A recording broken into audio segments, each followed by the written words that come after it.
Hello बच्चों, आज हम करेंगे आपके साथ रिवाइज हमारा इंडियन इकोनॉमी का लास्ट चैप्टर जिसका नाम है इंडिया एंड नेबर्स।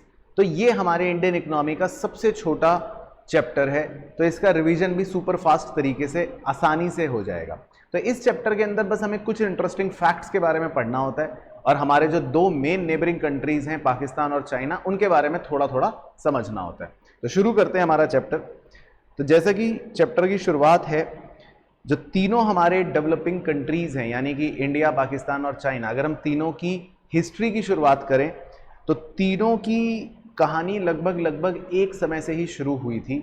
यानी कि अगर तीनों की इंडिपेंडेंस की मैं बात करूं तो वो ऑलमोस्ट एक ही टाइम पर हुई थी। तो सबसे पहले अगर हम बात करें चाइना की, तो चाइना को 1949 में कह सकते हैं इंडिपेंडेंस मिली। इंडिया को भी लगभग उसी टाइम 1947 और पाकिस्तान को भी 1947 में इंडिपेंडेंस मिली। तो तीनों की एक तरह से डेवलपमेंट की शुरुआत एक समय से ही हुई। अब उसके बाद क्या हुआ वो देखते हैं। तो सबसे पहले जब 5 ईयर प्लान्स बनने शुरू हुए तो भारत का पहला 5 ईयर प्लान बना 1951 में, पाकिस्तान का पहला 5 ईयर प्लान बना 1956 में, जबकि चाइना का पहला 5 ईयर प्लान बना 1953 में। अब इंडिया और पाकिस्तान के अंदर जो शुरू में ज्यादा डोमिनेंस था वो था पब्लिक सेक्टर का, यानी कि सरकार का। और चाइना के अंदर 1978 में ही रिफॉर्म्स आ गए थे। तो चाइना की बात अगर हम करेंगे तो चाइना इंडिया और पाकिस्तान के कंपैरिजन में थोड़ा जल्दी रिफॉर्म लेके आगे बढ़ना शुरू कर चुका था। इसके अलावा अगर हम बात करें 1980s तक की, तो तीनों ही कंट्रीज की ग्रोथ रेट लगभग बराबर थी, पर कैपिटा इनकम भी बराबर सी ही थी। अब चाइना तो निकल गया आगे, लेकिन पाकिस्तान और इंडिया थोड़ा थोड़ा रह गए पीछे। तो अब इस चैप्टर में हमें 1 बाय 1 दोनों कंट्रीज के बारे में पढ़ना है और उसके बाद कंपैरिजन करना है और लास्ट में अप्रेजल करना है। तो सबसे पहले कंट्री हम पढ़ेंगे चाइना। तो चाइना के बारे में आपको सब पता ही है। बेसिकली चाइना जो है वो one of the oldest civilisation है दुनिया का। चाइना ईस्टर्न एशिया में आता है और ये दुनिया का तीसरा सबसे बड़ा कंट्री है। पॉपुलेशन की अगर हम बात करें तो चाइना दुनिया का सबसे यानी कि मोस्ट पॉपुलेटेड कंट्री है। तो पॉपुलेशन की टर्म्स में चाइना की आती है रैंक 1। इसके अलावा चाइना की इकोनॉमी के बारे में हमें जानना ज्यादा इंपॉर्टेंट है और एग्जाम में क्वेश्चन इसी पोर्शन में से आता है। वो क्या है? सबसे पहले ग्रेट लीप फॉरवर्ड यानी कि GLF कैंपेन। अब GLF कैंपेन का मतलब क्या है? ग्रेट मतलब महान, लीप मतलब छलांग, फॉरवर्ड मतलब आगे। तो माओ जेडोंग, ये नाम आप याद रखना, एक बहुत ही महान क्रांतिकारी कह सकते हैं चाइना की हिस्ट्री में। तो माओ जेडोंग ने 1958 में एक कैंपेन इनिशिएट यानी कि स्टार्ट करा GLF, जिसमें उनका फोकस था कि हमें इंडस्ट्रियलाइजेशन करना है ताकि चाइना जो है वो प्रोडक्शन में बहुत आगे हो जाए। तो इस तरह के कैंपेन के साथ उन्होंने शुरुआत करी, तो जिसमें फोकस था इंडस्ट्रियलाइजेशन पर। और रूरल एरियाज की अगर हम बात करें तो रूरल एरियाज में उन्होंने फोकस करा कॉम्यून सिस्टम पर। कॉम्यून सिस्टम का क्या मतलब? जहां पर छोटे छोटे जो लैंडलॉर्ड्स हैं उन्होंने मिलजुल कर कल्टीवेशन शुरू करी। तो अगर किसी के पास बहुत थोड़ी सी भी जमीन है तो उसने और लोगों के साथ मिलकर एक कंबाइन करके कल्टीवेशन करना शुरू करा, जिसको बोल दिया कॉम्यून सिस्टम। तो ये वहां पर एक GLF कैंपेन शुरू हुआ। लेकिन 1959 से लेकर 1961 के दौरान एक बहुत भयंकर वहां पे सूखा पड़ा, जिसमें लगभग 3 करोड़ लोगों की जो मृत्यु हुई। तो तब जाकर ये GLF कैंपेन हम कह सकते हैं खत्म हुआ। फिर इसी के बाद दूसरा कैंपेन एक तरह से शुरू हुआ जिसका नाम था ग्रेट प्रोलेटेरियन कल्चरल रिवॉल्यूशन। अब प्रोलेटेरिएट का क्या मतलब होता है? प्रोलेटेरिएट का मतलब होता है जब खूब सारे स्टूडेंट्स या खूब सारे वर्किंग प्रोफेशनल्स के हम झुंड को यानी कि उनके कलेक्टिव एक ग्रुप को नाम दे दें तो उसको प्रोलेटेरिएट कहते हैं। तो माओ जेडोंग जो था वो इन तरह के युवा लोगों को मोटिवेशनल बातें बोलता था, मोटिवेशनल कोट सुनाता था, और ये लोग वो सारी बातें एक लाल डायरी में लिख लिया करते थे। और धीरे धीरे माओ ने अपनी एक सेना तैयार कर ली थी जिसको बोलते थे रेड गार्ड्स। और ये लोग करंट जो उस समय की गवर्नमेंट थी उसको क्रिटिसाइज करने का मेनली काम करते थे, और वो इन लोगों को दूर ले जाता था यानी कि कंट्री यार्ड आउटर एरिया में ले जाता था और अपनी फौज को धीरे धीरे इकट्ठा करना शुरू कर रहा था।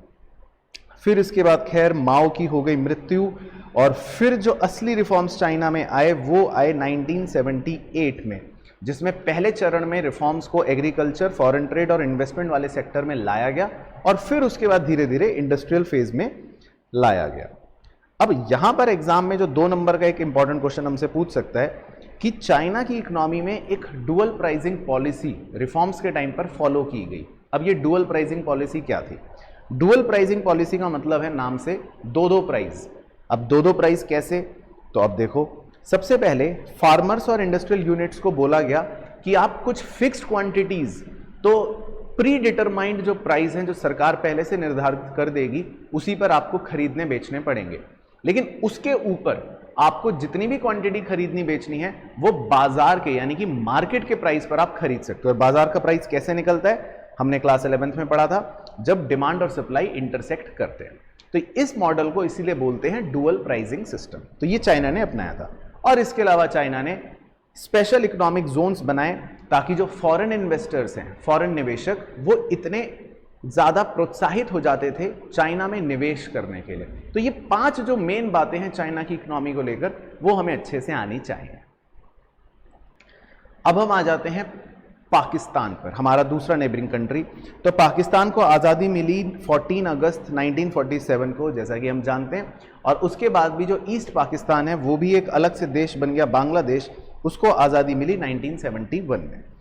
बाकी इसके अलावा पाकिस्तान साउथ एशिया में लोकेटेड है और अगर हम पॉपुलेशन की बात करें तो पाकिस्तान 5th दुनिया का सबसे ज़्यादा पॉपुलेटेड कंट्रीज़ में रैंक रखता है। बाकी नेशनल लैंग्वेज उर्दू है लेकिन ऑफिशियल लैंग्वेज इंग्लिश है। अब पाकिस्तान की इकोनॉमी के बारे में हमसे सवाल पूछ सकते हैं तो वो थोड़ा सा इंपॉर्टेंट है।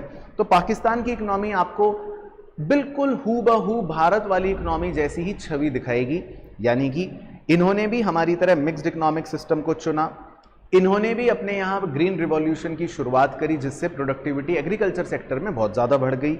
इन्होंने शुरुआती दौर में पब्लिक सेक्टर को ज़्यादा इंपॉर्टेंस दी, लेकिन फिर बाद में 80s के बाद इन्होंने प्राइवेट सेक्टर के रोल को धीरे धीरे बढ़ाना शुरू कर दिया। बाकी एक पॉइंट थोड़ा सा इनका हटके है भारत से, वो ये कि पाकिस्तान के यहाँ हमेशा फाइनेंशियल क्राइसिस क्योंकि थोड़े ज़्यादा रहते थे, तो इनकी जो रेमिटांसेस हैं फॉरेन से, इनके जो हेल्प होते थे फॉरेन बैंक से या वर्ल्ड बैंक से, वो थोड़े ज़्यादा हुआ करते थे।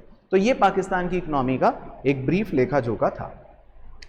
अब हम देखेंगे कंपैरेटिव स्टडी की भाई तीनों कंट्रीज जो हैं वो अलग अलग चीज़ों के हिसाब से अगर हम कंपेयर करें तो कैसे हैं। तो इसमें हम कुछ 4 या 5 अलग अलग पैरामीटर्स आपके साथ डिस्कस करेंगे।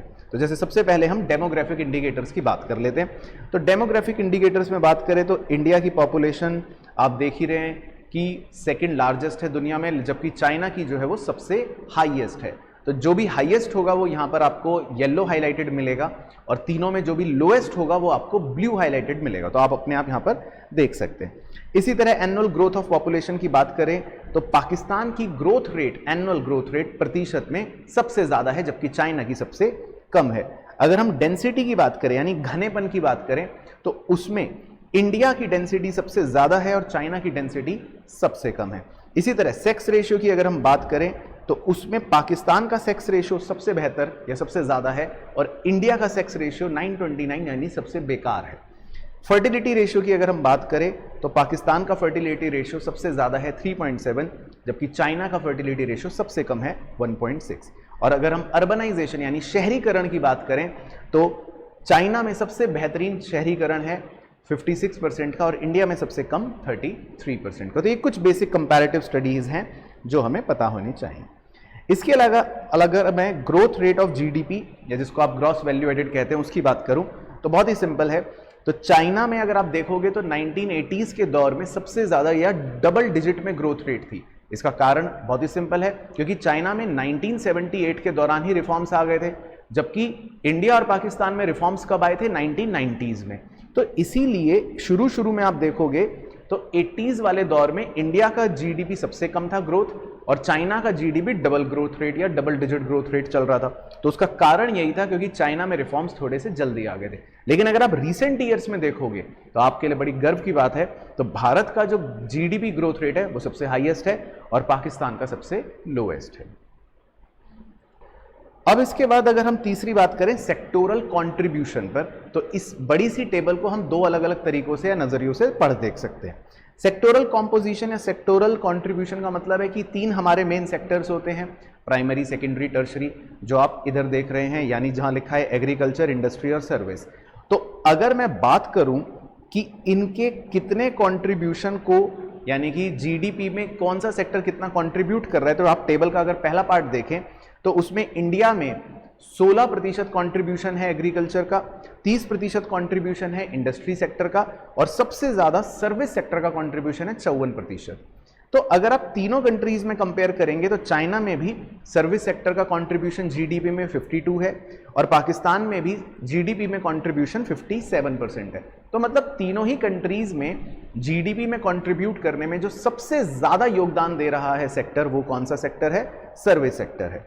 और अगर मैं बात करूं डिस्ट्रीब्यूशन ऑफ वर्कफोर्स की, कि मतलब कौन से सेक्टर में सबसे ज्यादा लोग इन्वॉल्व हैं जो काम कर रहे हैं, तो भारत में आप देखो तो 43% लोग एग्रीकल्चर में इन्वॉल्व हैं, 25% लोग इंडस्ट्री में और 32% सर्विस सेक्टर में इन्वॉल्व हैं। इसी तरह चाइना और इसी तरह पाकिस्तान। अब यहां पर एक मजेदार पॉइंट नोटिस करने वाला जो है वो ये कि इंडिया का अगर आप देखो एग्रीकल्चर सेक्टर में जो जीडीपी में कंट्रीब्यूशन है वो सबसे कम है, सिर्फ 16%, लेकिन वर्कफोर्स जो लगी हुई है वो सबसे ज्यादा लगी हुई है 43%। तो इसका मतलब ये डिसगाइज्ड अनएम्प्लॉयमेंट का इंडिकेटर है, क्योंकि सबसे ज्यादा वर्कफोर्स भी लगी हुई है एग्रीकल्चर में, लेकिन आउटपुट में कंट्रीब्यूशन सबसे कम है। तो दैट मींस लोग ज्यादा लगे हुए हैं पर आउटपुट उतना बन नहीं रहा। तो ये बेसिकली एक इंटरेस्टिंग पॉइंट है इस कंपैरिजन में। इसके बाद जो अगला कंपैरिजन है, चौथा, वो सबसे इंपॉर्टेंट है, वो आपको लर्न करना है एग्जाम में, यानी रटना है। वो है ह्यूमन डेवलपमेंट इंडिकेटर्स। तो कुछ अलग अलग इंडिकेटर्स हैं, पैरामीटर्स हैं, जिस पर तीनों कंट्रीज को कंपेयर किया जाता है, इंडिया, चाइना और पाकिस्तान को। सेम चीज है, सबसे बेहतर को येलो हाईलाइटेड कर रखा है और सबसे खराब को ब्लू हाईलाइटेड कर रखा है। तो अगर हम बात करें ह्यूमन डेवलपमेंट इंडेक्स की या वैल्यू की, जो 0 से 1 के बीच में लाई करती है, 0 का मतलब होता है सबसे बेकार, 1 का मतलब होता है सबसे बेस्ट। तो उस हिसाब से अगर हम देखें तो इंडिया, चाइना और पाकिस्तान की अलग अलग वैल्यूज हैं, जिसमें सबसे बेहतर है चाइना की और सबसे खराब है पाकिस्तान की। उसी हिसाब से रैंकिंग्स बन गई, HDI रैंक्स, जो ऑटोमेटिकली सबसे बेहतर है चाइना की और सबसे बेकार है पाकिस्तान की। इसके अलावा लाइफ एक्सपेक्टेंसी की हम बात करें तो चाइना की सबसे अच्छी, पाकिस्तान की सबसे बेकार। देन अगेन अगर हम मीन ईयर ऑफ स्कूलिंग की बात करें तो चाइना की सबसे बेहतर, पाकिस्तान की सबसे खराब। जीडीपी पर कैपिटा की अगर हम बात करें, PPP, परचेजिंग पावर पैरिटी, इसका मतलब होता है कि पूरी दुनिया में अलग अलग करेंसियां चलती हैं, लेकिन फिर भी हम हर कंट्री के जीडीपी को US डॉलर की टर्म्स में ही मेजर करते हैं ताकि कंपैरेबिलिटी बनी रहे। इसीलिए आप ब्रैकेट में ऐसा देख रहे हो, PPP, US डॉलर। तो जीडीपी पर कैपिटा की बात करें तो चाइना का सबसे बेहतर और पाकिस्तान का सबसे घटिया। पीपल बिलो पॉवर्टी लाइन की बात करें तो उसमें भी चाइना का सबसे बेहतर, पाकिस्तान का सबसे बेकार। इन्फेंट मॉर्टेलिटी रेट की बात करें तो चाइना का सबसे बेहतर, पाकिस्तान का अगेन सबसे बेकार। मैटरनल मॉर्टेलिटी रेट की बात करें तो चाइना का सबसे बेहतर और पाकिस्तान का सबसे बेकार। इसके अलावा भी कुछ अदर पैरामीटर्स हैं, वो आप सिर्फ एक बार देख सकते हैं, जस्ट गो थ्रू कर सकते हैं कि कितने प्रतिशत पॉपुलेशन इंप्रूव्ड सैनिटाइजेशन का प्रयोग करती है, या पॉपुलेशन जो है वो कम से कम जिनके पास बेसिक ड्रिंकिंग वाटर पीने की सुविधा अवेलेबल है, या इसके अलावा कितने प्रतिशत बच्चे अंडर नरिश्ड हैं, यानी कि जिनको प्रॉपर न्यूट्रिशन नहीं मिल पाता। तो इस तरह के भी कुछ और पैरामीटर्स हैं। तो ये है पूरे ह्यूमन डेवलपमेंट इंडिकेटर्स और तीनों कंट्रीज का कंपैरिजन। अब आता है चैप्टर का आखिरी मोड, यानी कि कंपैरिजंस खत्म होने के बाद अप्रेजल। तो इसमें इंडिया की अप्रेजल तो हमारा पूरा एक तरह से कोर्स ही है, तो इसीलिए उसके बारे में हम डिस्कस नहीं करते, क्योंकि हम पूरी इंडियन इकोनॉमी तो पढ़ते ही हैं। तो हम अप्रेज करते हैं चाइना और पाकिस्तान की पॉलिसी या उनके बारे में। तो अगर मैं पहले चाइना की बात करूं तो चाइना ने रिफॉर्म्स जो हैं वो सिर्फ कंपल्शन की वजह से नहीं चुने, यानी कि इंडिया और पाकिस्तान पर तो वर्ल्ड बैंक की शर्तों का दबाव था, इसीलिए हमारे यहाँ 1990s में ग्लोबलाइजेशन, लिबरलाइजेशन, प्राइवेटाइजेशन आया। जबकि चाइना के यहाँ रिफॉर्म्स 1978 में उनकी अपनी मर्जी से ही शुरू हो गए। तो ये चाइना को थोड़ा डिफरेंट बनाता है हम लोगों से। इसके अलावा क्योंकि चाइना जो है वो 1978 में ही शुरू हो गया रिफॉर्म्स, तो वो थोड़ा जल्दी हमारे से आगे बढ़ गया, लेकिन फिर भी उसमें कुछ बुरे और कुछ प्रभाव ऐसे पड़े जो चाइना के लिए अच्छे नहीं थे। तो उनमें से मैं आपको कुछ बता देता हूं कि प्री रिफॉर्म पीरियड में चाइना की जो हेल्थ सर्विसेज थी वो बहुत बेकार थी। इसके अलावा जो कॉम्यून सिस्टम था चाइना का वो बहुत बढ़िया था, जिसकी बदौलत छोटे छोटे कल्टीवेटर्स भी मिलजुल कर आपस में कल्टीवेशन बढ़ा पाए या प्रोडक्शन को बढ़ा पाए। तो ये हम कह सकते हैं कि एक बेहतर पॉइंट था चाइना के अंदर। फिर इसके बाद लेकिन अगर हम बात करें कि जो GLF कैंपेन आए या जो दूसरे रिफॉर्म्स आए उससे पहले माओ वाले, उन्होंने जीडीपी को इतना नहीं इंक्रीज करा जितनी एक्सपेक्टेशन थी, तो हम कह सकते हैं ये एक बेकार पॉइंट है। इसके अलावा अगर मैं बात करूं कि 1978 से पहले जो सरकार ने, वहां की गवर्नमेंट ने जो स्टेप्स लिए थे वो इतने कारगर साबित नहीं हुए, तो ग्रोथ रेट कोई ज्यादा नहीं बढ़ा, तो ये भी हम कह सकते हैं कि एक बेकार पॉइंट था। फिर 1978 के बाद जब रिफॉर्म्स आए तो वहां से अल्टीमेटली चाइना की हम कह सकते हैं कि ग्रोथ तेजी से बढ़ी, क्योंकि वहां से एकदम से इंडस्ट्रियलाइजेशन बहुत पिकअप हुआ और फिर प्रोडक्शन जो है चाइना का वो सबसे ज्यादा होना शुरू हो गया।